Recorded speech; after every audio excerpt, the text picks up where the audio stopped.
നിങ്ങളത് കാണുന്നില്ല, അറിയുന്നില്ല. എൻ്റെ റബ്ബെന്നെ ഭക്ഷിപ്പിക്കുന്നുണ്ട്, എൻ്റെ റബ്ബെന്നെ കുടിപ്പിക്കുന്നുണ്ട്. അപ്പോൾ സുഹൃത്തുക്കളെ, ഒരു നിലക്കും മഹാനായ മുഹമ്മദുർ റസൂലുള്ളാഹി ഒരു കേവല സാധാരണ മനുഷ്യനല്ല. ഈ 3 റിപ്പോർട്ടുകളും സഹീഹുൽ ബുഖാരിയിലുള്ളതാണ് കേട്ടോ. ആ മഹാനായ മുഹമ്മദുർ റസൂലുള്ളാഹി സ്വല്ലല്ലാഹു അലൈഹി വസല്ലം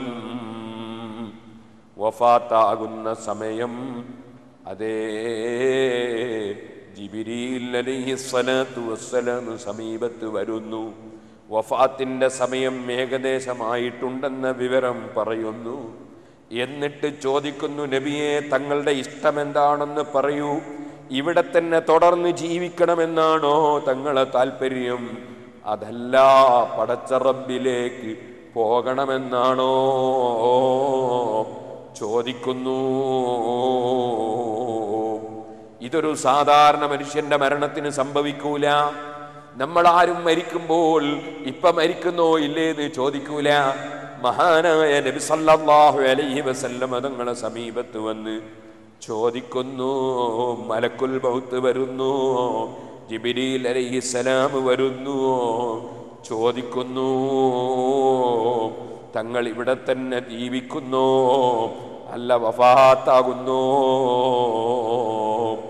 പറയാനുള്ളത് മുഴുവനും പറഞ്ഞു, ചെയ്യാനുള്ളത് മുഴുവനും ചെയ്തു, പഠിപ്പിക്കേണ്ടതെല്ലാം പഠിപ്പിച്ചു. പക്ഷേ അത് പല വിധത്തിലാണ് കേട്ടോ. ഇപ്പോഴതൊന്നും പറയാൻ സമയമില്ല. ചിലത് വ്യക്തമായി പറഞ്ഞു പഠിപ്പിച്ചിട്ടുണ്ട്, ചിലത് വ്യക്തമായി പറഞ്ഞിട്ടില്ല. അതേ സമയത്ത് വിഷയം പഠിപ്പിച്ചിട്ടുണ്ട്. നിങ്ങൾ കണ്ടില്ലേ, മഹാനായ സയ്യിദുനാ അബൂബക്കർ സിദ്ദീഖ് റളിയല്ലാഹു അൻഹുവിനെ മഹാന്മാരായ സഹാബത്ത് ഭരണാധികാരിയായി നിശ്ചയിച്ചു മുഹമ്മദുർ റസൂലുള്ളാഹി സല്ലല്ലാഹു അലൈഹി വസല്ലം തങ്ങൾക്ക് ശേഷം. എന്തുകൊണ്ട്? വെറുതെ അങ്ങ് നിശ്ചയിച്ചതല്ല, നബി സല്ലല്ലാഹു അലൈഹി വസല്ലം പഠിപ്പിച്ചതാണ്. പക്ഷേ വ്യക്തമായി പറഞ്ഞിട്ടില്ല, പഠിപ്പിച്ചിട്ടുണ്ട്. വ്യക്തമായി പറഞ്ഞിട്ട് എൻ്റെ ശേഷം അബൂബക്കർ റളിയല്ലാഹു ഭരണാധികാരി ആകട്ടെ എന്ന് വ്യക്തമായി പറഞ്ഞിട്ടില്ല. പക്ഷെ പഠിപ്പിച്ചിട്ടുണ്ട്. എങ്ങനെ പഠിപ്പിച്ചത്? അവിടുത്തേക്ക് രോഗമായപ്പോൾ അവിടുന്ന് മുന്നിൽ നിന്ന് നിസ്കരിക്കുന്ന നിസ്കാരത്തിന്റെ ഇമാമത്തിന് മഹാനായ സയ്യിദുനാ അബൂബക്കർ സിദ്ദീഖ് റളിയല്ലാഹു അൻഹു നിർത്തിക്കൊണ്ട്, എനിക്ക് കഴിയാതിരിക്കുമ്പോൾ ഞാനില്ലാത്ത സമയത്ത് മുന്നിൽ ഉണ്ടാകേണ്ടത് സയ്യിദുനാ അബൂബക്കർ സിദ്ദീഖ് റളിയല്ലാഹു അൻഹു ആണെന്ന് ഇമാമത്ത് നിർത്തിയിട്ട് അതിലൂടെ പഠിപ്പിച്ചിട്ടുണ്ട്. അതിൽ മനസ്സിലാക്കിയെടുക്കുകയാണ് സഹാബത്ത്. അങ്ങനെയാണ് സയ്യിദുനാ അബൂബക്കർ സിദ്ദീഖ് റളിയല്ലാഹു അൻഹുവിനെ ഇമാമത്ത് നിർത്തി നിസ്കരിപ്പിച്ചതിൽ നിന്ന് മനസ്സിലാക്കിയെടുത്തു. സഹാബത്ത് സിദ്ദീഖ് റളിയല്ലാഹു അൻഹുവിനെ ഭരണാധികാരിയായി നിശ്ചയിച്ചു. തർക്കം നടക്കുകയാണ്, മുസ്ലിമീങ്ങൾ ഭിന്നിക്കുകയാണ്. എന്തിന്? ലോകാടിസ്ഥാനത്തിൽ നമ്മുടെ നാട്ടിൽ ഇല്ല, പല സ്ഥലത്തും. എന്തിന്? ആരായിരുന്നു നബി സല്ലല്ലാഹു അലൈഹി വസല്ലം തങ്ങൾക്ക് ശേഷം ആദ്യം ഭരണാധികാരിയാകേണ്ടത് എന്ന് ഒരു ചർച്ച. നിങ്ങളൊന്ന് ആലോചിച്ച് നോക്ക്, എന്താണ് ആ ചർച്ച കൊണ്ട് മുസ്ലിം സമുദായത്തിന് ഗുണം? അങ്ങനെ ഒരു തർക്കം കൊണ്ട് 1400 കൊല്ലം മുമ്പ് ആരായിരുന്നു ഭരിക്കേണ്ടത് എന്ന് ഇപ്പം ചർച്ച ചെയ്തിട്ട് വല്ല കാര്യമുണ്ടോ? പക്ഷേ അതിൻ്റെ പേരിൽ മുസ്ലിം സമുദായത്തിൽ രൂക്ഷമായ ഭിന്നത നിലനിൽക്കുന്നു. അതിൻ്റെ ഭവിഷ്യത്ത് മുസ്ലിം രാഷ്ട്രങ്ങളിൽ അനുഭവിച്ചു കൊണ്ടിരിക്കുന്നു. പടച്ച റബ്ബേ, മുസ്ലിങ്ങൾക്ക് നിന്റെ കാവൽ നൽകണേ അല്ലാ. മുസ്ലിമീങ്ങളെ മനസ്സുകൾ യോജിപ്പിക്കണേ അല്ലാ. മഹാനായ സയ്യിദുനാ അബൂബക്കർ സിദ്ദീഖ് റളിയല്ലാഹു അൻഹുവിനെ ഭരണരംഗത്ത് ആദ്യമായി അവരോധിക്കണം എന്നതടക്കം സർവ്വ വിഷയങ്ങളും അവിടുന്ന് പഠിപ്പിച്ചിട്ടുണ്ട്. അതിനുശേഷം അതാ പറയുന്നു,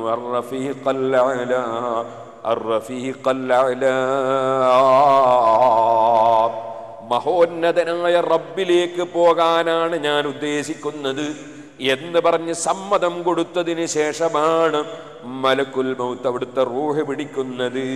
സാധാരണ മനുഷ്യൻ മരിക്കുന്നത് പോലെ മരിക്കുകയല്ല.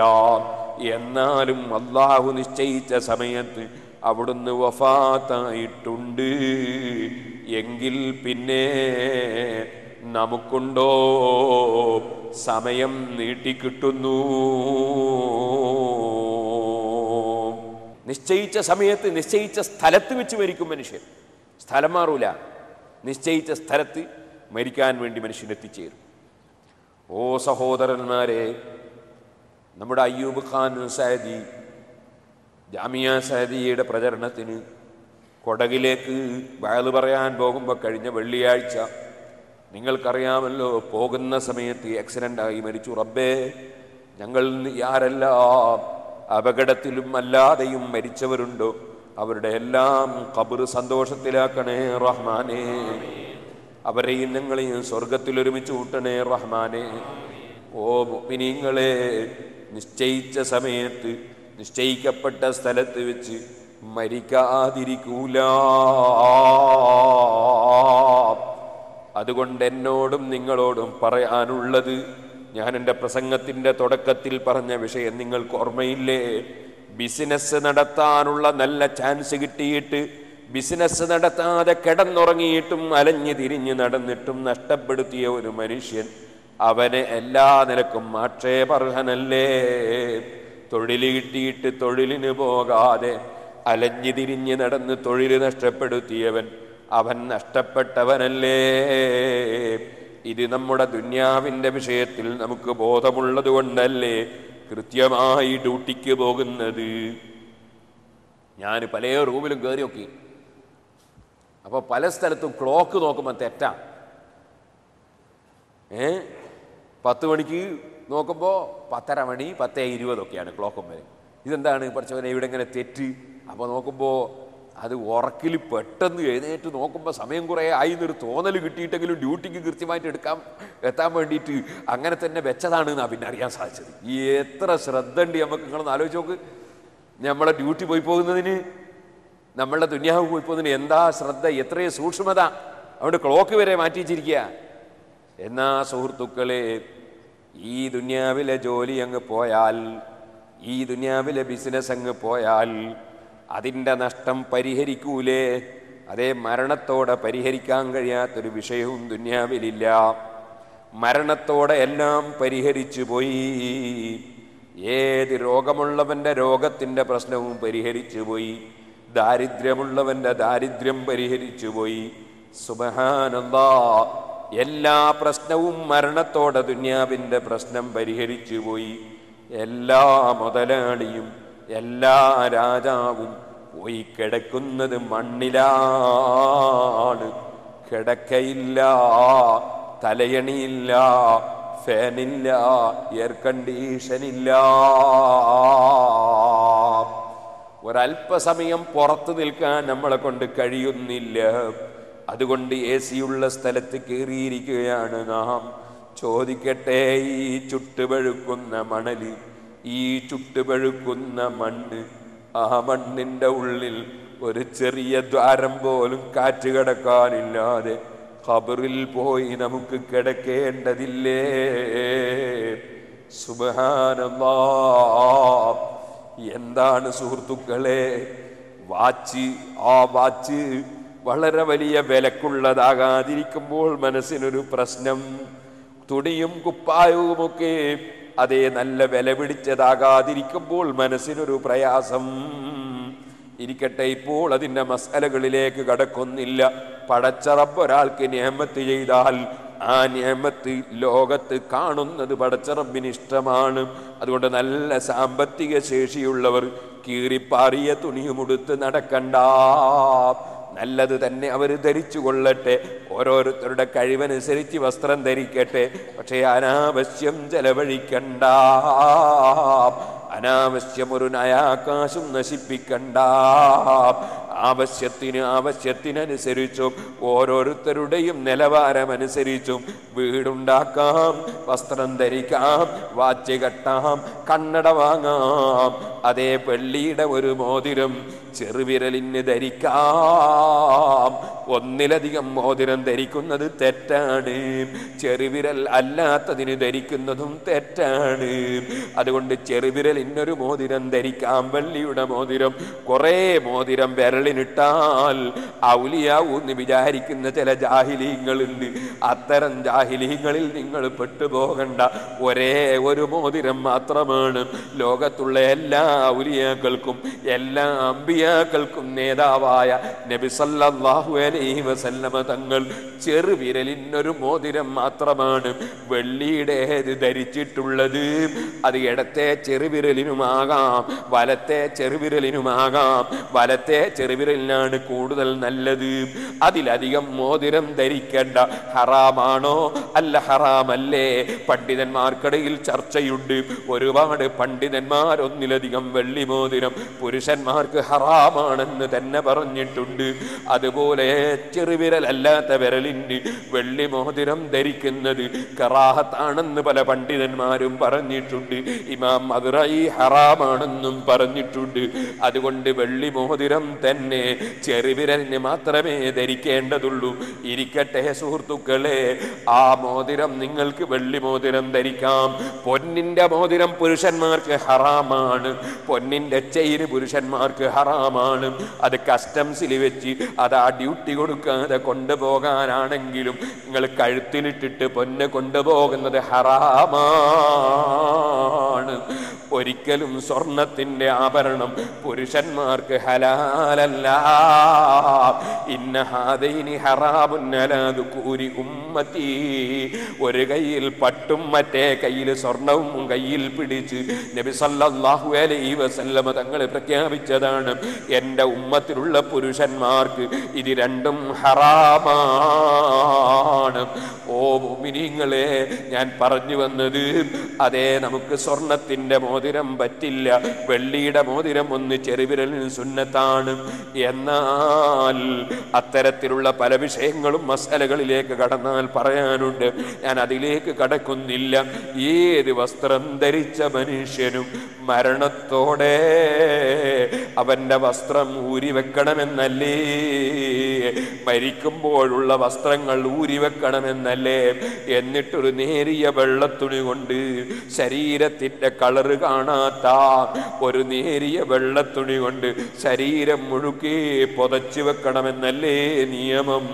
അതേ, ഇതുവരെ നീ ധരിച്ച എല്ലാ ഡീസന്റുള്ള വസ്ത്രങ്ങളും ഊരിവെച്ചു പോയി. മോതിരം ഊരിപ്പോയി, നിന്റെ വാച്ച് ഊരിവെച്ചുപോയി. എൻ്റെ പാവപ്പെട്ട ഉമ്മ, പടച്ചറബേ, ഞങ്ങളെ പോറ്റി വളർത്തി, ഞങ്ങളെ കുളിപ്പിച്ച് വസ്ത്രം ധരിപ്പിച്ച് മദ്രസയിലും സ്കൂളിലും പറഞ്ഞേച്ച ഞങ്ങളെ ഉമ്മമാര്, ഞങ്ങൾക്ക് ഭക്ഷണം ഉണ്ടാക്കി ഞങ്ങളെ തിരിച്ച ഉമ്മമാര്, വഴിയിൽ കിടത്തി ഞങ്ങൾക്ക് മുലയൂട്ടി തന്ന ഉമ്മമാര്, ഞങ്ങളെ പോറ്റി വളർത്തിയ ഉമ്മമാര് പലരും മരിച്ചു പോയിട്ടുണ്ട്. അവരെ ഖബർ സന്തോഷത്തിലാക്കണേ അല്ലാ, അവർക്ക് പുറത്തു കൊടുക്കണേ അല്ലാ. ഞങ്ങൾക്കെല്ലാവർക്കും, ഞങ്ങളെ ബാപ്പമാർക്കും ഉസ്താദുമാർക്കും ശിഷ്യന്മാർക്കും ഞങ്ങളെ ജീവിതത്തിൽ സ്നേഹിച്ചവരാരാണോ, ഞങ്ങളെ സദസ്സുകളിൽ ഇൽമിന്റെ സദസ്സ് എന്ന നിലക്ക് പങ്കെടുത്തവരാരാണോ, ഞങ്ങളെ ദീനീ സംരംഭങ്ങളെ സഹായിച്ചതാരാണോ, അവരെല്ലാവരെയും മരിച്ചുപോയവരുടെ ഖബർ സന്തോഷത്തിലാക്കണേ അല്ലാ. അവർക്കും ഞങ്ങൾക്കും നീ മാപ്പാക്കണേ അല്ലാ.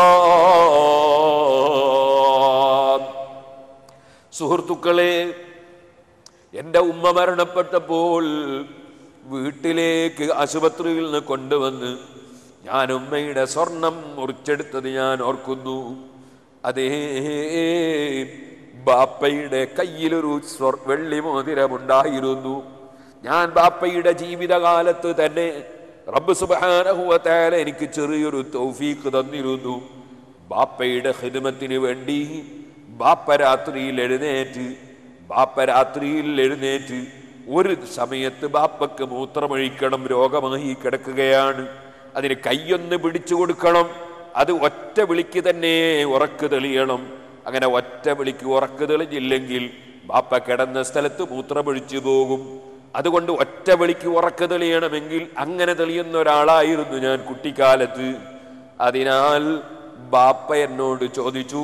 ഞാൻ പുല്ലൂക്കര ജുമാഅത്ത് പള്ളിയിൽ ഉസ്താദ് വലിയൊരു ആത്മീയമായി വലിയ മഹത്വമുള്ള ഒരു മഹാനായിരുന്നു. അല്ലാഹു അവിടുത്തെ ദർജ വർദ്ധിപ്പിക്കട്ടെ. അവിടെ ദർസിൽ പോയി ചേരാൻ വേണ്ടി സമ്മതം ചോദിച്ച് ഉസ്താദിനോട് പറഞ്ഞ് തിരിച്ചു വന്നപ്പോൾ ബാപ്പ എന്നോട് ചോദിച്ചു, ഞാൻ രാത്രിയിൽ മൂത്രമൊഴിക്കണമെങ്കിൽ എൻ്റെ കൈ പിടിച്ചു തരാൻ നീ ഇവിടെ ഇല്ലാതെ ഞാൻ എന്ത് ചെയ്യുമെന്ന് ചോദിച്ചു. ഞാൻ ബാപ്പയോട് പറഞ്ഞു, ഞാൻ ദിവസേന ദർസിൽ പോയി മടങ്ങി വന്നോളാം, ഞാൻ ദർസിലേക്ക് പോയി മടങ്ങി വന്നോളാം. രാവിലെ 1 കിലോമീറ്റർ പേരോട് നിന്ന് തൂണേരിക്ക് നടക്കും, എന്നിട്ട് ബസ്സിന് കയറും. 6:15 ബസ്സിന് കയറും, അല്ലെ 6:05 6:10 ബസ് വരും. ആ ബസ്സിന് കയറി പെരിങ്ങത്തൂരിൽ പോയി ഇറങ്ങും. അവിടുന്ന് 2 കിലോമീറ്ററിലധികം പുല്ലൂക്കരയിലേക്ക് നടക്കും. അവിടെ ചെന്നിട്ട് ഉസ്താദിൻ്റെ കൂടെ ജലാലൈനി തഫ്സീറിൽ പങ്കെടുക്കും, അതുപോലെ അൽഫിയും ഫതുഹുൽ മുഈനിലൊക്കെ പങ്കെടുക്കും. അത് കഴിഞ്ഞ് വൈകുന്നേരം വീണ്ടും 2.5 കിലോമീറ്ററോളം പെരിങ്ങത്തൂരിലേക്ക് നടക്കും. വീണ്ടും ബസ്സിൽ ഒരു 5-6 കിലോമീറ്റർ വരും. വീണ്ടും അവിടുന്ന് 1 കിലോമീറ്റർ നടന്ന് വീട്ടിലേക്ക് പോകും. അങ്ങനെ 3 കൊല്ലത്തോളം പടച്ചറബിൻ്റെ തൗഫീഖ് കൊണ്ട് ഞാൻ എൻ്റെ ബാപ്പയുടെ ഖിദ്മത്തിന് വേണ്ടി അങ്ങോട്ടും ഇങ്ങോട്ടും നടന്നുകൊണ്ട് ദർസിൽ പഠിച്ചിരുന്നു. അല്ലാഹുവേ, നീ അത് ഖബൂൽ ചെയ്യണം റഹ്മാനെ. ബാപ്പയുടെ ഖബർ നീ സന്തോഷത്തിലാക്കണം റഹ്മാനെ. ഞാൻ പറഞ്ഞു വരുന്നത് സഹോദരന്മാരെ, ആ ബാപ്പ മരണപ്പെടുന്നതിന് മുമ്പ് ഞാൻ ബാപ്പയോട് ഒരു ദിവസം ചോദിച്ചു, ബാപ്പയുടെ ഒരു ഓർമ്മയ്ക്ക് അവിടുത്തെ കയ്യിൽ ധരിച്ച വെള്ളിയുടെ മോതിരം അതെനിക്ക് തരുമോ എന്ന് ചോദിച്ചു. എനിക്ക് ബാപ്പ ആ മോതിരം തന്നു. ഞാൻ ബാപ്പയുടെ മരണശേഷം മറ്റുള്ള മക്കളോടും ഉമ്മയോടും പ്രത്യേകം ചോദിച്ച് സമ്മതം വാങ്ങിയിട്ട് ആ മോതിരം ഇപ്പോഴും അതേ മോതിരത്തിൻ്റെ കല്ല് ഞാൻ എൻ്റെ കയ്യിൽ ഇപ്പോഴും ധരിച്ചു കൊണ്ടിരിക്കുന്നുണ്ട്. അത് ബാപ്പയുടെ ഒരു ഓർമ്മയ്ക്ക് വേണ്ടി ചെയ്തതാണ്. ഞാൻ പറഞ്ഞു വരുന്നത്, മോതിരം വാങ്ങുകയോ ഉണ്ടാക്കുകയോ ചെയ്ത ബാപ്പ ഇന്ന് മോതിരം ധരിക്കുന്നില്ല. ബാപ്പ ഉണ്ടാക്കി വെച്ച കട്ടിലിൽ ബാപ്പ കിടക്കുന്നില്ല. ബാപ്പ നിർമ്മിച്ച വീട്ടിൽ ബാപ്പ ഉറങ്ങുന്നില്ല. ഇതെല്ലാവരുടെയും അവസ്ഥയല്ലേ.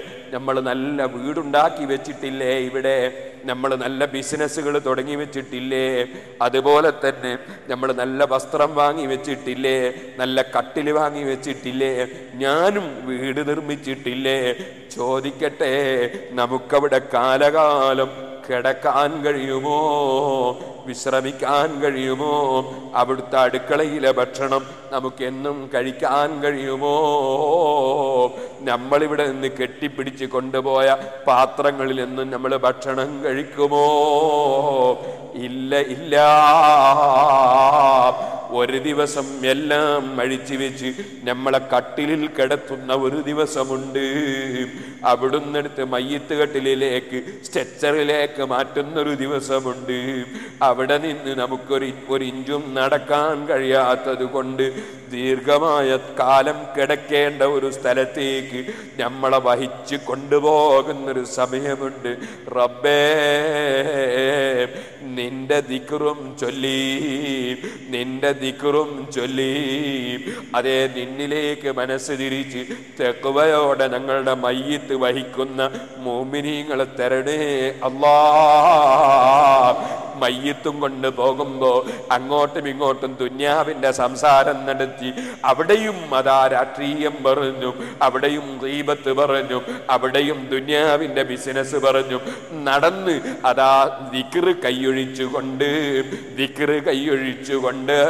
ദുന്യാവിന്റെ സംസാരവും നടത്തി ഞങ്ങളെ മയ്യത്ത് കൊണ്ടുപോകുന്നൊരവസ്ഥ നീ ഉണ്ടാക്കരുതേ അല്ലാഹ്.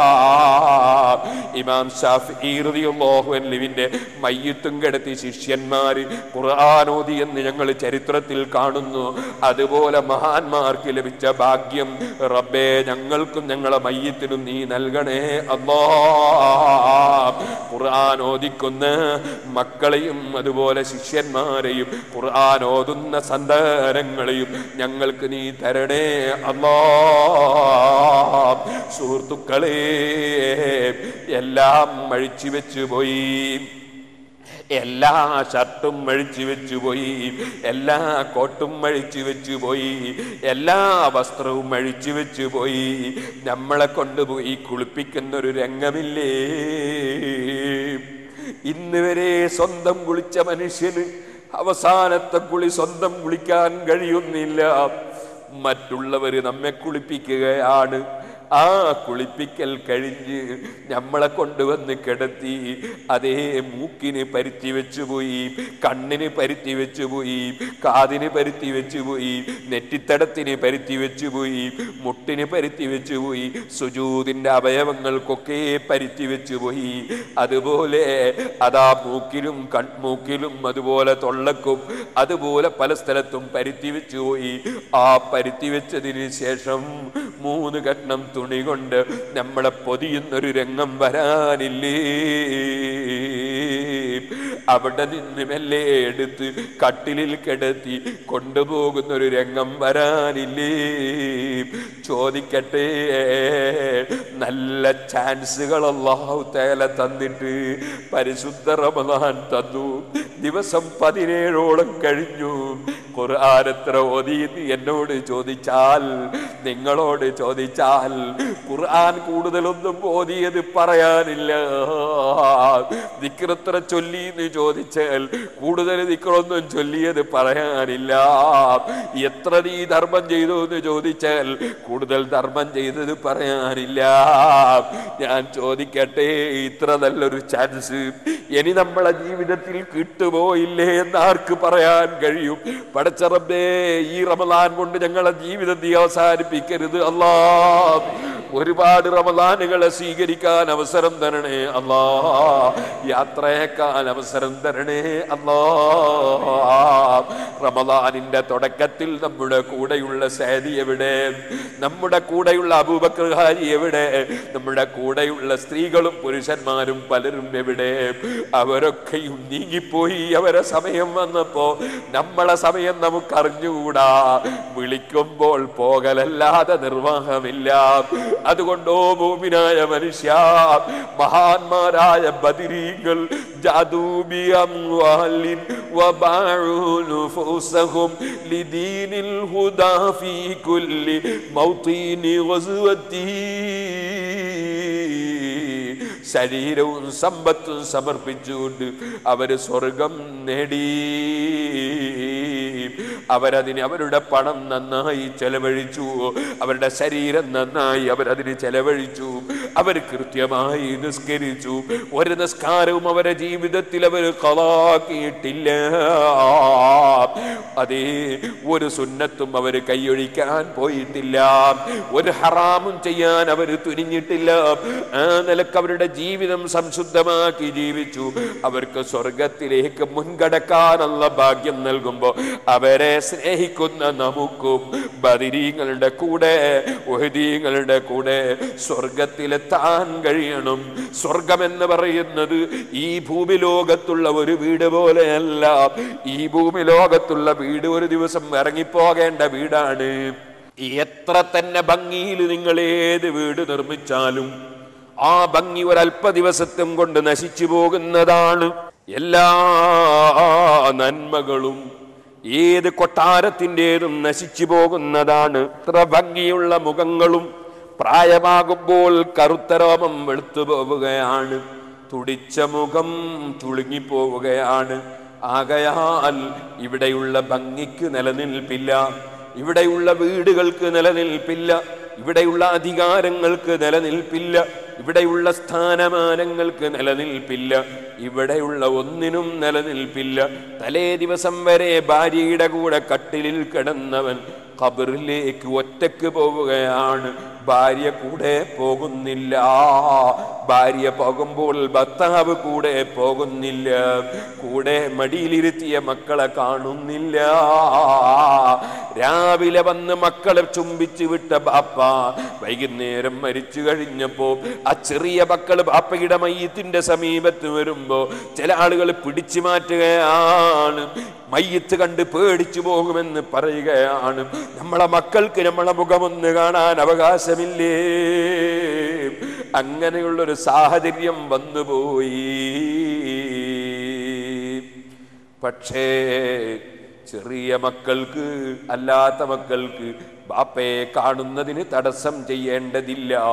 മയ്യത്ത് കാണൽ പ്രത്യേകം സുന്നത്തൊന്നുമില്ല. മയ്യിത്ത് നോക്കൽ പ്രത്യേകം സുന്നത്തൊന്നുമില്ല. അതുകൊണ്ട് അതിനു വേണ്ടി ആരും തിരക്ക് കൂട്ടേണ്ടതുമില്ല. ഒരു ആക്സിഡൻ്റായി മരിച്ച മയ്യിത്ത് നാട്ടിൽ കൊണ്ടുവന്നാൽ അല്ലെങ്കിൽ മെഡിക്കൽ കോളേജിൽ നിന്ന് കൊണ്ടുവന്നാൽ 1 മിനിറ്റെങ്കിലും മുമ്പേ മറമാടണമെന്ന് കുടുംബവും അതുപോലെ ആ മയ്യിത്ത് കൈകാര്യം ചെയ്യുന്നവരും ചിന്തിക്കുമ്പോൾ മരിച്ച വീട്ടിൽ വെച്ച് മസിലി പിടിക്കുന്ന ചില മനുഷ്യന്മാരുണ്ട്. ഒന്ന് കാണിക്കാതെ വിടൂല എന്ന് പറയുന്നവരുണ്ട്. വിവരക്കേടാണ് കേട്ടോ. മയ്യിത്ത് പ്രത്യേകം നോക്കൽ സുന്നത്തില്ല. മഹാന്മാരായ സാലിഹീങ്ങളോ മഹത്തുക്കളോ ആണെങ്കിൽ അവരുടെ മയ്യിത്ത് അതേ ചുംബിക്കുന്നത് നല്ലതാണെന്ന് മഹാന്മാര് പറഞ്ഞിട്ടുണ്ട്. പക്ഷേ അതിനും ഇന്നത്തെ കാലത്ത് അനുവദിച്ചു കൊടുത്താൽ ജനങ്ങൾ വന്ന് പൊതിഞ്ഞ് പിന്നെ ആ മയ്യത്തിന് കിടക്കാൻ തന്നെ കഴിയൂല. അതുകൊണ്ട് അതിനും അനുമതി കൊടുത്തുകൂടാത്തൊരു യുഗമാണിത്. ഇരിക്കട്ടെ, ഞാൻ പറഞ്ഞു വന്നത് സാലിഹീങ്ങളെ മുഖത്ത് നോക്കുന്നതിന് ജീവിതകാലത്തും പുണ്യമുണ്ട്. മഹാന്മാരെ മുഖത്ത് നോക്കുന്നതിന് ജീവിതകാലത്തും പുണ്യമുണ്ട്. മഹാന്മാരായ ആളുകളെ മയ്യിത്ത് ആ മയ്യിത്ത് ചുംബിക്കുന്നതിന് തെറ്റില്ല. നബി സല്ലല്ലാഹു അലൈഹി വസല്ലം തങ്ങൾ ഉസ്മാൻ ഇബ്നു മദ്ഊൻ റളിയല്ലാഹു അൻഹുവിന്റെ മയ്യിത്ത് ചുംബിച്ചതായി ഹദീസിലുണ്ട്. അതാണ് മഹാന്മാരെ മയ്യിത്ത് ചുംബിക്കാം എന്നതിന് നബി സല്ലല്ലാഹു അലൈഹി വസല്ലമയുടെ പ്രവർത്തനമാണ് തെളിവ് പറഞ്ഞത്. ഇതുപോലെ സ്വന്തം ബാപ്പയോ മകനോ ഭർത്താവോ ഭാര്യയോ അങ്ങനെ ബന്ധപ്പെട്ടവരാകുമ്പോ അല്ലെ ഗുരുവോ ശിഷ്യനോ ആകുമ്പോൾ മനസ്സിലുണ്ടാകുന്നൊരു ഇഷ്കുണ്ടല്ലോ, അതിൻ്റെ പേരിൽ വല്ലവരും കാണുകയോ നോക്കുകയോ ചുംബിക്കുകയോ ആണെങ്കിൽ അതിന് കുറ്റം പറയേണ്ടതില്ല. പക്ഷേ കാണുന്ന മനുഷ്യന്മാർക്കൊക്കെ മയ്യിത്ത് കാണിക്കണം, അങ്ങനെ ഒരു നിയമമില്ല. അതുകൊണ്ട് അത്തരത്തിൽ പെട്ടെന്ന് മറമാടേണ്ട മയ്യിത്തുകൾ കിടക്കുമ്പോൾ അതൊന്ന് കണ്ടേ പറ്റൂ എന്ന വാശി കൂട്ടേണ്ടതില്ല എന്ന് ഞാൻ മുസ്ലിം സമുദായത്തോട് ഓർമ്മപ്പെടുത്തുകയാണ്. ഇരിക്കട്ടെ സുഹൃത്തുക്കളെ, ആ മയ്യിത്ത് കൊണ്ടുപോയി കട്ടിലിൽ വെച്ച് എടുത്തു കൊണ്ടുപോവുകയാണ്. അതേ മയ്യിത്ത് കൊണ്ടുപോകുമ്പോൾ തല മുന്നിലാക്കിയിട്ടാണ് കൊണ്ടുപോകേണ്ടത്. വിവരമില്ലാത്തവർ മതം പറയുന്ന ഒരു കാലഘട്ടമാണിത്. ഞാൻ കാസർഗോഡ് അതേ ഒരു പ്രസംഗം പള്ളിക്കരയിൽ വെച്ച് നടത്തിയപ്പോൾ ഞാനതിൽ ക്ലിപ്പിട്ട് കാണിക്കുന്നുണ്ട്. വിവരമുണ്ടെന്ന നിലക്കൊരാൾ മയ്യിത്തിന്റെ പരിപാലനം പഠിപ്പിക്കുകയാണ്. പക്ഷേ അദ്ദേഹത്തിന് വിവരമില്ല. അദ്ദേഹം മയ്യിത്തിന്റെ കഫൻ ചെയ്യുന്നത് തന്നെ അതിൻ്റെ രൂപം മാറ്റിയിട്ടാണ്. വിവരമുള്ളവര് പഴയ കാലത്ത് ജീവിച്ചു പോയ പണ്ഡിതന്മാരാണ്. അവരിൽ നിന്ന് മുസ്ലിം ഉമ്മത്ത് കണ്ട് മനസ്സിലാക്കിയത് എന്താണോ അതേ നിലക്കാട് മയ്യിത്ത് കഫൻ ചെയ്യേണ്ടത്. വലത് ഭാഗമാണ് ആദ്യം മറക്കേണ്ടത്, ഇടത് ഭാഗമാണ് പിന്നീട് മറക്കേണ്ടത്. നമ്മൾ സാധാരണ ജീവിതകാലത്ത് തുണി ഉടുക്കുമ്പോ വലത്തോട്ട് ആദ്യം ഉടുക്കുന്നു, അതുകൊണ്ട് അവസാനം ഇടത്തോട്ടേക്ക് തുണി വരുന്നു. അതുകൊണ്ടാണ് മുസ്ലിമീങ്ങൾ ഇടത്തോട്ട് തുണി ഉടുക്കുന്നു എന്ന് പറയുന്നത്. വലത് ഭാഗം ആദ്യം മറക്കുമ്പോ ഇടത് ഭാഗത്തേക്കാണ് തുണിയുടെ അവസാനം വരിക. അതേപോലെ തന്നെയാണ് മയ്യിത്ത് കഫൻ ചെയ്യുമ്പോൾ അതാ വലത്തേ ഭാഗത്തേക്ക് ആദ്യം തുണിയിട്ട് പിന്നീട് വലത്തുനിന്ന് ഇടത്തോട്ട് തുണിയിട്ട് അങ്ങനെയാണ് കഫൻ ചെയ്യേണ്ടത്. ഇരിക്കട്ടെ, ഞാൻ പറഞ്ഞു വന്നത് അങ്ങനെ കഫൻ ചെയ്ത മയ്യിത്ത് ആ മയ്യിത്ത് എടുത്തു കൊണ്ടുപോവുകയാണ്. അങ്ങനെ മയ്യിത്ത് കൊണ്ടുപോകുമ്പോൾ മയ്യിത്ത് കട്ടിലിൽ വെച്ച് ദുആ ചെയ്യുന്നതും അതിനു മുമ്പ് ദുആ ചെയ്യുന്നതും എല്ലാം ഹദീസിലുണ്ട്. നബി സല്ലല്ലാഹു അലൈഹി വസല്ലം തങ്ങൾ അബൂ സലമ റളിയല്ലാഹു അൻഹുവിന്റെ മയ്യിത്തിന്റെ സമീപത്ത് വന്നപ്പോൾ അവിടെ വെച്ച് അല്ലാഹുമ്മ ഗ്ഫിർ ലി അബീ സലമ എന്ന് പറഞ്ഞ് മയ്യിത്തിന് വേണ്ടി പ്രാർത്ഥിച്ചത് ഇമാം മുസ്ലിം റിപ്പോർട്ട് ചെയ്ത ഹദീസിലുണ്ട്. അതുപോലെ ഉമർ ഇബ്നുൽ ഖത്താബ് റളിയല്ലാഹു അൻഹുവിന്റെ മയ്യിത്താണെന്ന് ഞാൻ ഓർക്കുന്നു. ഖുലഫാഉർ റാഷിദീങ്ങളെ മയ്യിത്ത് വെച്ച് സഹാബത്ത് കട്ടിലിൽ വെച്ച് പ്രാർത്ഥിച്ചത് ചരിത്രത്തിലുണ്ട്. ഇരിക്കട്ടെ, അങ്ങനെ മയ്യിത്ത് കൊണ്ടുപോയി നിസ്കരിക്കുന്നു. മഹാനായ നബി സല്ലല്ലാഹു അലൈഹി വസല്ലം തങ്ങളെ കാലത്ത് ഒരുപാട് സഹാബത്ത് മരണപ്പെട്ടിട്ടുണ്ട്. അവിടെയൊന്നും അള്ളാഹുവിന്റെ റസൂലിന്റെ ജമാഅത്ത് ഇമാമത്തിന്റെ നേതൃത്വത്തിൽ സഹാബത്ത് മയ്യിത്ത് നിസ്കരിക്കുന്നതിന് മുമ്പ് ഏതെങ്കിലും ഒരു സഹാബിയത്തായ വനിത, ഒരു പെണ്ണ് ആദ്യം തന്നെ ഒരു മയ്യിത്ത് നിസ്കരിച്ച ചരിത്രം ഹദീസിലില്ല. നബി നബി സല്ലല്ലാഹു അലൈഹി വസല്ലമ തങ്ങളുടെ നേതൃത്വത്തിൽ മുഴുവൻ മുഅ്മിനീങ്ങളും ഒരുമിച്ച് കൂടി മയ്യിത്ത് നിസ്കരിക്കലല്ലാതെ അതിനു മുമ്പ് പെണ്ണുങ്ങളൊന്ന് നിസ്കരിക്കട്ടെ എന്ന് പറയുന്ന ഒരു ഏർപ്പാട് റസൂൽ സല്ലല്ലാഹു അലൈഹി വസല്ലമ തങ്ങളുടെ കാലഘട്ടത്തിലില്ല. വിവരമില്ലാത്തവരുണ്ടാക്കുന്ന ബിദ്അത്തുകളിലേക്കൊന്നും മുസ്ലിം ഉമ്മത്ത് തിരിഞ്ഞു നോക്കേണ്ടതില്ല. ഇരിക്കട്ടെ, അഷ്റഫുൽ ഖൽഖ് സല്ലല്ലാഹു അലൈഹി വസല്ലമ തങ്ങളുള്ള കാലത്ത് റസൂലുള്ളാഹി സല്ലല്ലാഹു അലൈഹി വസല്ലമ തങ്ങളാണ് ഇമാമത്ത് നിൽക്കാറുള്ളത്. സ്വന്തം മക്കളുണ്ടായാലും ബാപ്പ ഉണ്ടായാലും ആരുണ്ടായാലും നബി സല്ലല്ലാഹു അലൈഹി വസല്ലമ തങ്ങളാണ് ഇമാമത്ത് നിൽക്കാറുള്ളത്. കാരണം അതിനേക്കാൾ ദുആക്ക് ഇജാബത്ത് കിട്ടുന്ന വേറെ ഒരാളില്ല, അതിനേക്കാൾ വിവരമുള്ള മറ്റൊരാളില്ല. അതുകൊണ്ട് തന്നെ സുഹൃത്തുക്കളെ, ദുആക്ക് ഉത്തരം കിട്ടാൻ കൂടുതൽ സാധ്യതയുള്ള ഒരു മഹാൻ, അതുപോലെ തന്നെ കൂടുതൽ വിവരമുള്ളൊരു മഹാൻ ഉണ്ടെങ്കിൽ ആ മഹാനാണ് മയ്യിത്ത് നിസ്കാരത്തിന് ഇമാമത്ത് നിർത്തേണ്ടത്. മക്കളല്ല, ബാപ്പയല്ല. അവകാശം ബാപ്പക്കാണ്, മക്കൾക്കാണ്. ആ അവകാശം അത്തരം മഹാന്മാർക്ക് വിട്ടുകൊടുക്കുകയാണ് വേണ്ടത്. അതുകൊണ്ടാണ് സഹാബത്ത് നബി സല്ലല്ലാഹു അലൈഹി വസല്ലം തങ്ങളെ ഇമാമത്ത് നിർത്തിയിട്ട് നിസ്കരിപ്പിച്ചിട്ടുള്ളത്. എന്ന് മാത്രമല്ല, നിങ്ങൾ മനസ്സിലാക്കണം, അവകാശത്തെക്കുറിച്ച് പറയുമ്പോൾ തന്നെ ശാഫിഈ മദ്ഹബ് അല്ലാത്ത പല മദ്ഹബുകളിലും രാജ്യത്തിന്റെ ഭരണാധികാരി ഒരു മഹാനാണെങ്കിൽ ആ മഹാനായ ഭരണാധികാരിയാണ് ഈ മയ്യിത്തിന് ഇമാമത്ത് നിൽക്കേണ്ടതെന്ന് പല ഇമാമിങ്ങളും പ്രത്യേകം പറഞ്ഞിട്ടുണ്ട്. കാരണം ഖുലഫാഉർ റാഷിദീങ്ങളെ കാലത്ത് ഖുലഫാഉർ റാഷിദീങ്ങൾ ഇമാമത്ത് നിൽക്കാറുണ്ട്. അതുപോലെ തന്നെ നിങ്ങൾക്കറിയാം, നിങ്ങൾ മക്കയിലും മദീനയിലും ഒക്കെ പോകാറില്ലേ? അവിടെ മയ്യിത്ത് കൊണ്ടുവന്ന് വെച്ചാൽ മകൻ ഇമാമത്ത് നിൽക്കട്ടെ എന്ന് അവിടുത്തെ പണ്ഡിതന്മാർ പറയാറുണ്ടോ? മറിച്ച് അവിടുത്തെ പള്ളിയിലെ ഇമാമല്ലേ നിസ്കരിക്കുന്നത്, ഇമാമായി നിസ്കരിക്കുന്നത്. കാരണം മഹാന്മാരായ പണ്ഡിതന്മാർ അവരുണ്ടാകുമ്പോൾ മക്കളുണ്ടെങ്കിൽ തന്നെ, അതുപോലെ കുടുംബങ്ങൾ ഉണ്ടെങ്കിൽ തന്നെ അത്തരം മഹാന്മാരാണ് മയ്യിത്ത് നിസ്കാരത്തിന് ഇമാമത്ത് നിൽക്കേണ്ടത്. അവകാശം മക്കൾക്കാണ്, അവകാശം കുടുംബത്തിനാണെന്ന് പണ്ഡിതന്മാര് പറഞ്ഞതിനർത്ഥം അവർ ഇമാമത്ത് നിൽക്കണം എന്നല്ല. അവകാശം അവർക്കാണ്, അവകാശമുള്ളതൊക്കെ ചെയ്യണോ? അവകാശമുള്ളതൊക്കെ ചെയ്യണോ? ഇപ്പം ഇന്നലെ നമ്മൾ നാഷണൽ തിയേറ്ററിൽ പ്രസംഗം അവകാശം എനിക്കാം. കാരണം എന്തുകൊണ്ട്? ഞാൻ ഇവിടെ ഗവൺമെൻറ്റിൻ്റെ അതിഥിയായി വന്നുകൊണ്ട് എനിക്കാണ് ഇന്ന് ഉസ്താദിന് അവിടെ പെർമിറ്റ് വാങ്ങിയിരുന്നു. പിന്നെ ഉസ്താദ് രണ്ടും കൂടി ഒരു ദിവസം മതി എന്ന് പറഞ്ഞുകൊണ്ട് ഒന്നാക്കിയതാണ്. അവകാശം ഇന്നലെ എനിക്കാണ്.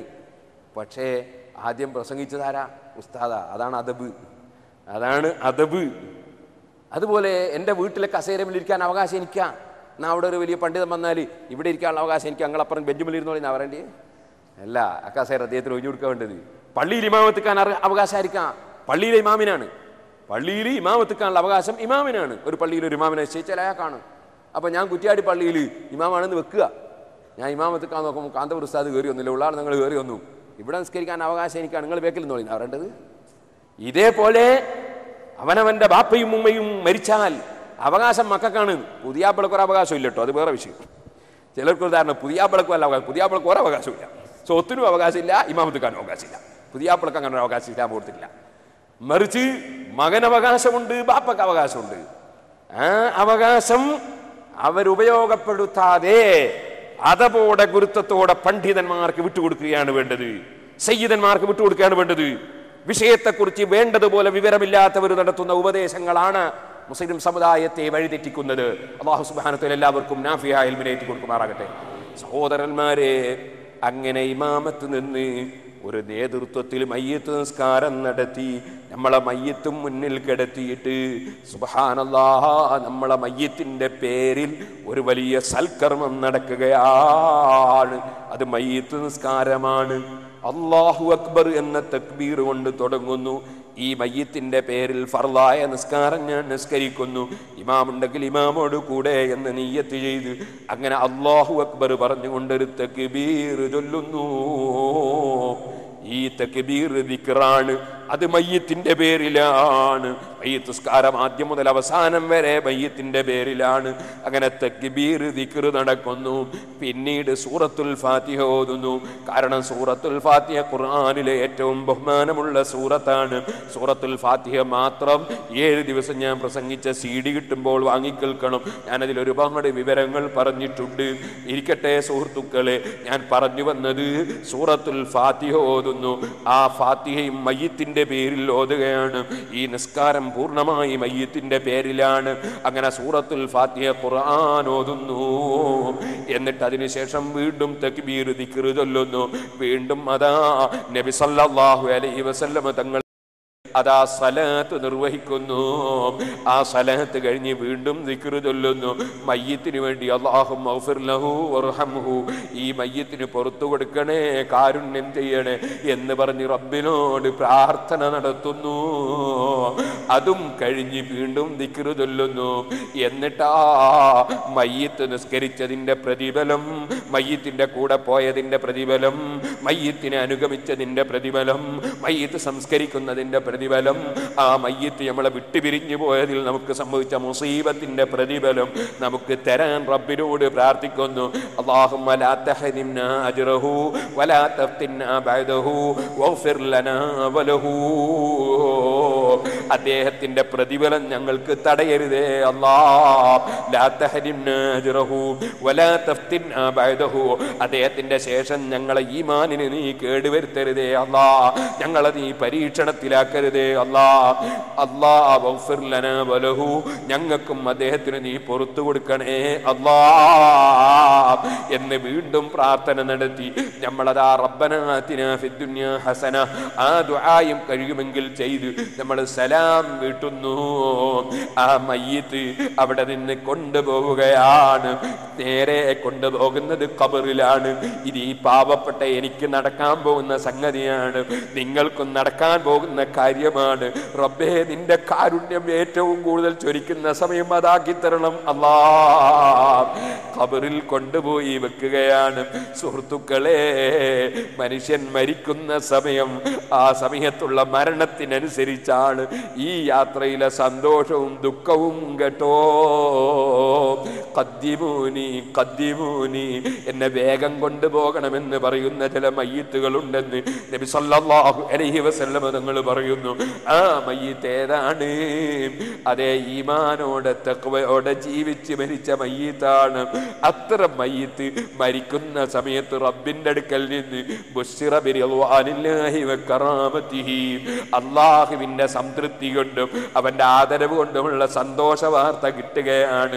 സന്തോഷത്തോടെ മലക്കുകൾ സമീപിക്കുകയാണ്. സ്വർഗത്തിൽ നിന്ന് കൊണ്ടുവന്ന പട്ടുകളുണ്ട്, സ്വർഗത്തിൽ നിന്ന് കൊണ്ടുവന്ന സുഗന്ധങ്ങളുണ്ട്. ആ പട്ടുകളും സുഗന്ധങ്ങളും കയ്യിൽ പിടിച്ചു വന്ന റഹ്മത്തിന്റെ മലക്കുകൾ സൗന്ദര്യത്തോടെ വന്നിട്ട് റൂഹിനോട് പുറത്തിറങ്ങാൻ ആവശ്യപ്പെടുകയാണ്. ആവശ്യപ്പെടുമ്പോൾ വെള്ളം ഒഴിഞ്ഞു വരുന്നത് പോലെ വളരെ ലോലമായൊരു പ്രയാസവും ഇല്ലാതെ അതാ റൂഹ് പുറത്തേക്ക് വരുമ്പോ മലക്കുകൾ സ്വീകരിക്കുകയാണ്. റബ്ബേ, എയർപോർട്ടിലെ സ്വീകരണത്തിന് നിലനിൽപ്പില്ല, ഒരു സമ്മേളനത്തിലെ സ്വീകരണത്തിനും നിലനിൽപ്പില്ല. ഞങ്ങൾക്ക് മരിക്കുന്ന സമയത്ത് മലായികത്തിന്റെ സ്വീകരണം തരണേ അല്ലാഹ്. ആ സ്വീകരണം വലിയ സ്വീകരണമാണ്. ഓരോരുത്തരും അതാ മലക്കുകൾ ആ മഹാന്റെ റൂഹിനെ ആവശ്യപ്പെടുന്നു. വല്ലാത്ത സുഗന്ധമുള്ള റൂഹാണ്. ആ റൂഹിനെ മലക്കുകൾ പട്ടിൽ പൊതിയുന്നു, സുഗന്ധം പൂശുന്നു. ആ റൂഹിന് തന്നെ നല്ല സുഗന്ധമാണ്. അത് ആകാശ ലോകത്തേക്ക് ഉയർത്തിക്കൊണ്ടുപോകുന്നു. അവിടെയെല്ലാം മലക്കുകൾ അവരുടെ സമീപത്തുകൂടി റൂഹ് ഉയർന്നു കിട്ടാൻ പ്രാർത്ഥന നടത്തുന്നു. എല്ലാവർക്കും സ്നേഹമാണ്, എല്ലാവർക്കും താല്പര്യമാണ്. ആ റൂഹ് മേൽപോട്ടേക്ക് ഉയർത്തപ്പെടുന്നു. അവിടെ വലിയ റൂഹുകൾ മഹാന്മാരെ റൂഹിന്റെ സങ്കേതത്തിലെത്തുന്നു. അവർ അദ്ദേഹത്തിന് അല്പം വിശ്രമത്തിന് സമയം കൊടുക്കുന്നു. നാട്ടിലുള്ള ഓരോ വിവരങ്ങളും അവിടെ നേരത്തെ ചെന്നെത്തിയ ആത്മാക്കൾ ചോദിച്ചറിയുമെന്ന് മുഹമ്മദുർ റസൂലുള്ളാഹി അത് മുഅ്മിനീങ്ങൾ ആത്മാവിൻ്റെ സന്തോഷമാണ് സുഹൃത്തുക്കളെ. പടച്ച റബ്ബേ, ഞങ്ങളെ ഈമാനോടെ മരിപ്പിക്കണേ അല്ലാഹ്, തഖ്വയോടെ ജീവിപ്പിക്കണേ അല്ലാഹ്. ഈ റമളാൻ അതിന് നിമിത്തമാകുന്നതാക്കി തരണേ അല്ലാഹ്. അവന്റെ ശരീരമാണ് എന്നെ വേഗം കൊണ്ടുപോകണമെന്ന് ആവശ്യപ്പെടുന്നത്. ഖദ്ദിമൂനി ഖദ്ദിമൂനി. ആ ശരീരം നേരെ ഖബറിലേക്ക് കൊണ്ടുപോയി ഖബറിലിറക്കി ബിസ്മില്ലാഹി വഅലാ മില്ലത്തി റസൂലില്ലാഹി ഖബറിലേക്ക് വെക്കുകയാണ്. ചോദിക്കട്ടെ, നിന്റെ എയർ കണ്ടീഷൻ റൂം എവിടെ?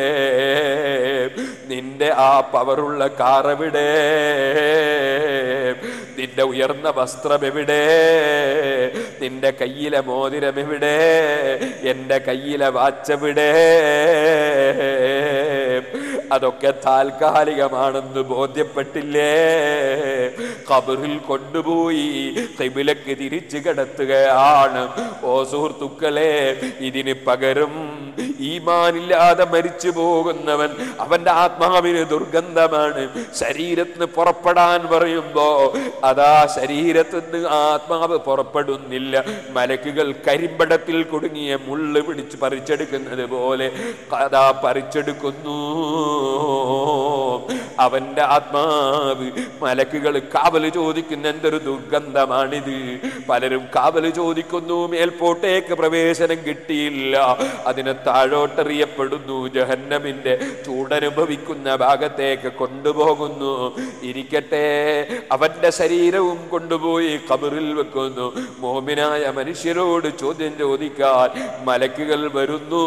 ചോദ്യങ്ങൾക്ക് വ്യക്തമായ മറുപടി നൽകുന്നു. സന്തോഷത്തോടെ മലക്കുകൾ നീ സന്തോഷത്തോടെ വിശ്രമിച്ചോളൂ എന്ന് മറുപടി പറയുന്നു. ആ ഖബറിലതാ സ്വർഗത്തിലേക്കൊരു കവാടം തുറക്കപ്പെടുന്നു.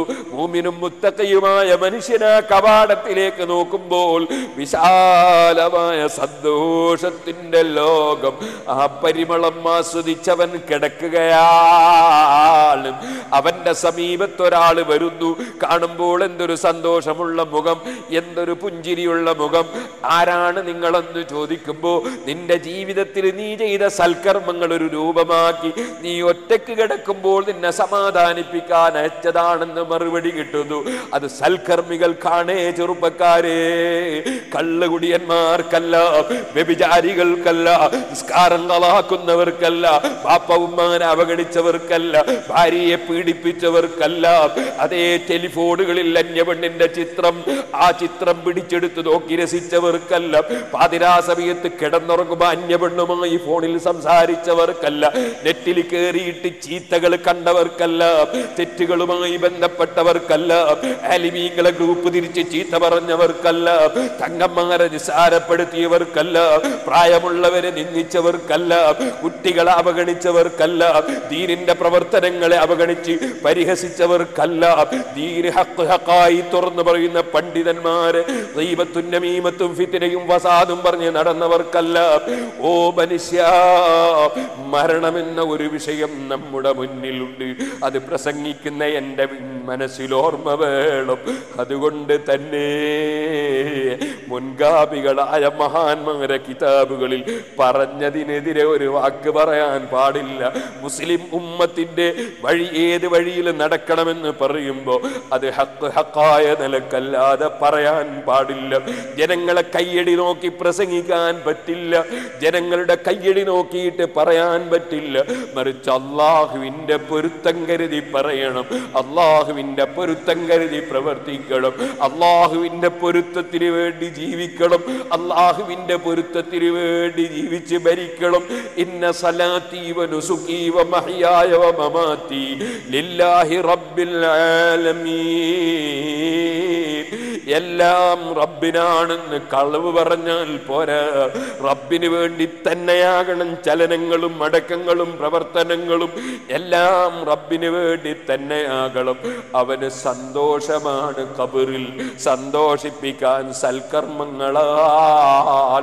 നേരെ മറിച്ച് മദ്യപിച്ച് ജീവിച്ചവനും അതേ വ്യഭിചരിച്ച് ജീവിച്ചവനും നിസ്കാരം കളാക്കിയവനും ഹറാമുകളിലേക്ക് ചാടി വീണവനും തെറ്റും ശരിയും നോക്കാതെ സമ്പാദിച്ചവനും പടച്ചറബേ മക്കളെ പോറ്റുമ്പോ കുട്ടികളൊക്കെ ഇംഗ്ലീഷ് പഠിക്കണമെന്ന് വലിയ നിർബന്ധമാണ്. പക്ഷേ മദ്രസ പഠിക്കണമെന്നൊരു ചിന്ത പോലുമില്ല. അങ്ങനെയല്ലേ ഇപ്പൊ പലരുടെയും അവസ്ഥ? ഞാൻ നോക്കി, നമ്മുടെ നാട്ടിൽ ഇംഗ്ലീഷ് മീഡിയം സ്കൂൾ പറഞ്ഞേക്കാണ് കുട്ടികളൊക്കെ. മദ്രസ പഠനം തീരെ വേണ്ടാന്ന് വെച്ചിരിക്കുകയാണ് വലുതും. ഞാൻ ചോദിക്കുന്നു, ഈ കുട്ടികൾക്ക് ഖുർആൻ പഠിക്കണ്ടേ, നിസ്കാരം പഠിക്കണ്ടേ, ബാപ്പനെ പറ്റി പഠിക്കണ്ടേ, ബാപ്പ മരിച്ചാൽ ചെയ്യണമെന്ന് പഠിക്കണ്ടേ? ഞാൻ 8 ഇംഗ്ലീഷ് മീഡിയം സ്കൂൾ നടത്തുന്നുണ്ട് സിറാജുലുദ്ദീൻ്റെ കീഴിൽ. വെറുതെ നടത്തുകയല്ല, മദ്രസ പഠനമില്ലാതെ നമ്മുടെ കുട്ടികൾ, മുസ്ലിം കുട്ടികൾ മുഴുവനും ഏതെല്ലാമോ സ്കൂളുകളിൽ പോയി ഇംഗ്ലീഷും പഠിച്ചു വരുന്നത്. അത് കണ്ട് വേദനിച്ചിട്ട് നടത്തുകയാണ്. ഇംഗ്ലീഷ് മീഡിയം സ്കൂൾ നടത്തിയിട്ട് ആ താടിയും തലയൊക്കെ നരച്ചു പോയി തന്നെ. ഇത് ഞാൻ സാധാരണ പറയാറുണ്ട്. എന്തുകൊണ്ട്? വലിയ ബേജാറുള്ള സംഗതിയാണ്. രാവിലെ കുട്ടികൾ വരികയാണ്, നേഴ്സറി പഠിക്കുന്ന കുട്ടികൾ, 4 വയസ്സുള്ള കുട്ടികളടക്കം 8-10,000-ഓളം കുട്ടികൾ ഇങ്ങനെ വരികയാണ് ബസ് കയറിയിട്ട്. ഏതെങ്കിലും ഒരു ബസ് ഒരു സ്ഥലത്ത് വരഞ്ഞു പോയാൽ ഒരു ഡ്രൈവർ കുട്ടീനെ ഇറക്കിയിട്ട് വേണ്ടതുപോലെ കൈപിടിച്ചിട്ടൊന്ന് അപ്പുറത്തേക്ക് ആക്കി കൊടുത്തിട്ടില്ലെങ്കിൽ, ഒരു ക്ലീനർ ഏതെങ്കിലും ഒരു പെണ്ണിനോട് വേണ്ടാത്തെന്തെങ്കിലും പറഞ്ഞാൽ സുബ്ഹാനല്ലാഹ് അപ്പം വരും വിളി. ഒരു ചെറിയ കുട്ടിക്ക് എന്തെങ്കിലും ഒരു വിഷയം വന്നാൽ അപ്പം വരും വിളി. അപ്പോൾ ഈ ഇംഗ്ലീഷ് മീഡിയം സ്കൂൾ നടത്താൻ നല്ല സന്തോഷമുള്ള കാര്യമൊന്നുമല്ല, വലിയ ബേജാറുള്ള സംഗതിയാണ്. 5 വിഷയൻ്റെ കാര്യമൊട്ടി നമുക്കില്ലാനും. എൻ്റെ കുട്ടിയും പഠിക്കുന്നുണ്ട്, എൻ്റെ ഫാത്തിമാൻ്റെ കുട്ടിയും പഠിക്കുന്നുണ്ട്, ആയിഷാൻ്റെ കുട്ടിയും. എല്ലാവരും കൊടുക്കും പോലെ ഫീസ് ഞാനും കൊടുക്കുന്നുണ്ട്, എല്ലാവരും അടക്കും പോലെ ഞാനും ഫീസ് ഇറക്കുന്നുണ്ട്. അതിൽ വേറെ പ്രത്യേകതയൊന്നുമില്ല. നമുക്കവിടെ പ്രത്യേകിച്ച് ഭൗതികമായ ഒരു കാര്യമില്ല. ഈ മുസ്ലിങ്ങളുടെ കുട്ടികൾ ഇൽമു പഠിക്കണം, അതേസമയത്തിന് ഇംഗ്ലീഷും പഠിക്കണം. അൽഹംദുലില്ലാ 5 സ്കൂളുകളിലാണ് ഇപ്പോൾ 10ാം ക്ലാസ് എത്തിയത്.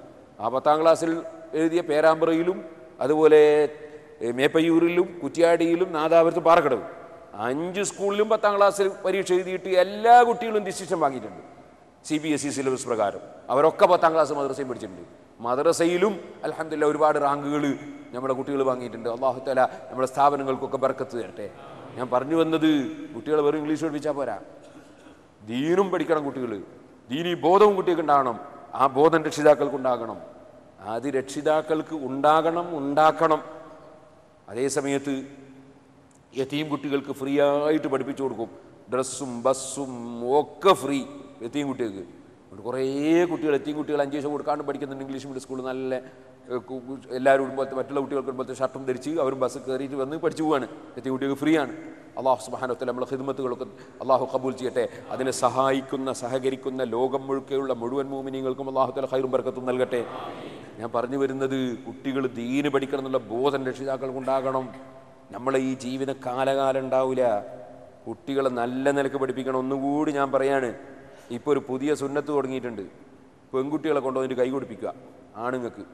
ഞാൻ ഇന്നാളൊരു ദിവസം പോയ സ്ഥലം പറയുന്നില്ല, പിന്നെ ചിലപ്പോൾ ആൾക്ക് വിഷമാവും. ഒരു സ്ഥലത്ത് പോയി, എൻ്റെ നാട്ടിൽ നിന്ന് വലിയ ദൂരമൊന്നുമില്ല. ഞാനൊരു സ്ഥലത്ത് പോയി, ഞാൻ അവിടെ ഇരുന്ന് അങ്ങനെ കുറേ ആൾ വന്ന് കൈ പിടിച്ച് സലാം പറഞ്ഞ് കൈ പിടിച്ച്. പിന്നുണ്ട് വരുന്നൊരു പെൺകുട്ടി, ഒരു 10-15 വയസ്സുണ്ടെന്ന് എനിക്ക് തോന്നുന്നു. അസ്സലാമു അലൈക്കും എൻ്റെ കൈ കിട്ടി. ഞാൻ ബേജാറായിപ്പോയി. ഇത് എവിടുന്ന് വന്നതാ? ഇത് നമ്മൾ തന്നെ ഉണ്ടാക്കിയൊരു പുതിയ സംസ്കാരമാണ്. ചെറിയ പെൺകുട്ടികളെ കൊണ്ടുവന്നിട്ട് ഇങ്ങനെ കൈ കൊടുപ്പിക്കും. അപ്പോൾ ആദ്യം കൊടുക്കുമ്പോൾ ചെറിയ മക്കളായിരിക്കും. അപ്പോൾ അതിനെ കാണുന്നതിന് തൊടുന്നതിന് കുഴപ്പമില്ലല്ലോ. പിന്നെ ഇതെപ്പാ നിർത്തേണ്ടതെന്ന് പറയൂല.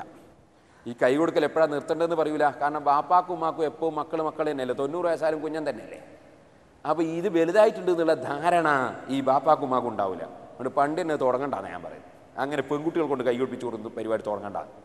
ഞാൻ ഇത് നിർത്തും പറയൂല. പിന്നെ കാരണം ഇന്നലെ ഞാൻ കൊടുത്തില്ല, ഇന്നെന്താ കൊടുത്താലും പറഞ്ഞാൽ കുട്ടികൾ ന്യായം ചോദിക്കും. ഇപ്പോൾ കുട്ടികൾ ന്യായം ചോദിക്കുന്ന കാലമല്ലേ, ഇപ്പോൾ കുട്ടികളാകുമ്പോൾ പ്രത്യേകിച്ച് ന്യായം ചോദിക്കും.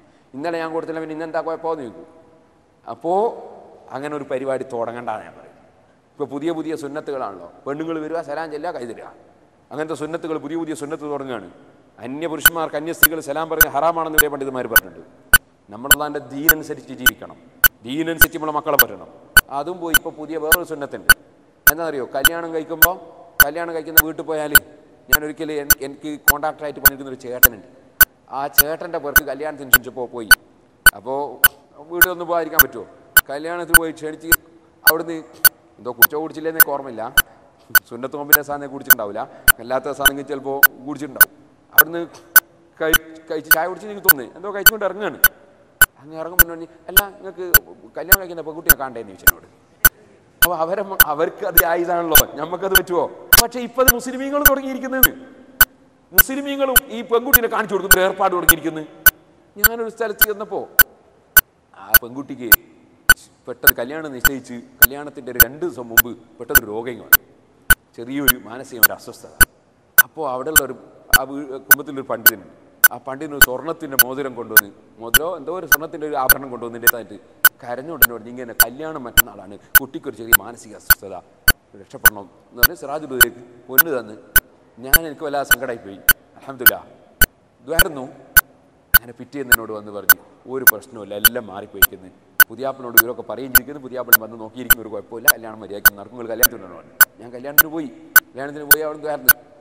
എല്ലാം കഴിഞ്ഞ് പോരാൻ നോക്കുമ്പോൾ എന്നോട് ചോദിച്ച് എല്ലാ കുട്ടിയൊന്ന് കാണണ്ടേ? ഞാൻ അത്ഭുതപ്പെട്ടു പോയി.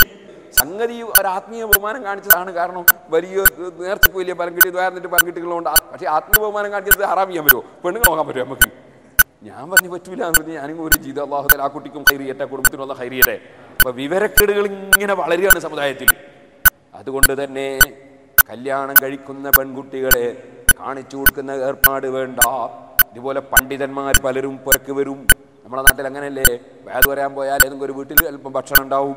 അപ്പോൾ അവിടെ പോയി നല്ല ഭക്ഷണമൊക്കെ തരും. അവിടെ നിന്ന് ദ്വാരന്നിറങ്ങുമ്പോൾ ചിലർ എന്നോട് തന്നെ ചോദിച്ചാൽ എനിക്ക് അനുഭവം ഉണ്ടാവണ്ട പറയുന്നത്, ഇതാ എൻ്റെ ഭാര്യയ്ക്ക് നിങ്ങളെ കാണണം, നിങ്ങൾക്ക് ഭാര്യനെ കാണണ്ടേ എന്ന് ചോദിക്കുന്ന മനുഷ്യന്മാരുണ്ട്. ഇന്നാലില്ലാഹി വഇന്നാ ഇലൈഹി റാജിഊൻ. ഖുല്ലിൽ മുഅ്മിനീന യഗ്ളൂ മിൻ അബ്സാരിഹിം വയഹ്ഫദൂ ഫുറൂജഹും ദാലിക അസ്കാ ലഹും ഇന്നല്ലാഹ ഖബീറും ബിമാ യസ്നഊൻ.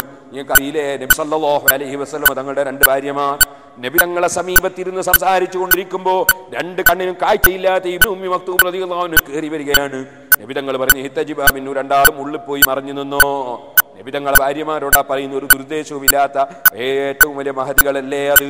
നബി തങ്ങളുടെ സമീപത്ത് നിന്ന് പറയും ഉള്ളിൽ പോയി മറഞ്ഞു നിന്നോ. അവര് ചോദിക്കുന്ന, നബിയെ ആ വരുന്ന കണ്ണിന് കാഴ്ചയില്ലല്ലോ, അയാൾ ഞങ്ങളെ കാണൂലല്ലോ. അപ്പോഴാ മറുപടി, അഫഅമ്യാബാനി അന്തുമാ, നിങ്ങൾക്ക് 2 കണ്ണിന് കാഴ്ചയില്ലേ, നിങ്ങൾ അദ്ദേഹത്തെ അങ്ങോട്ട് കാണൂലേ, പൊയ്ക്കോ ഉള്ളിലേക്ക്. ഇത് പഠിപ്പിച്ച മുഹമ്മദ് റസൂലുള്ളാഹി സല്ലല്ലാഹു അലൈഹി വസല്ലം തങ്ങളെ അനുയായികളാണ് നമ്മളെന്ന ബോധം വേണം.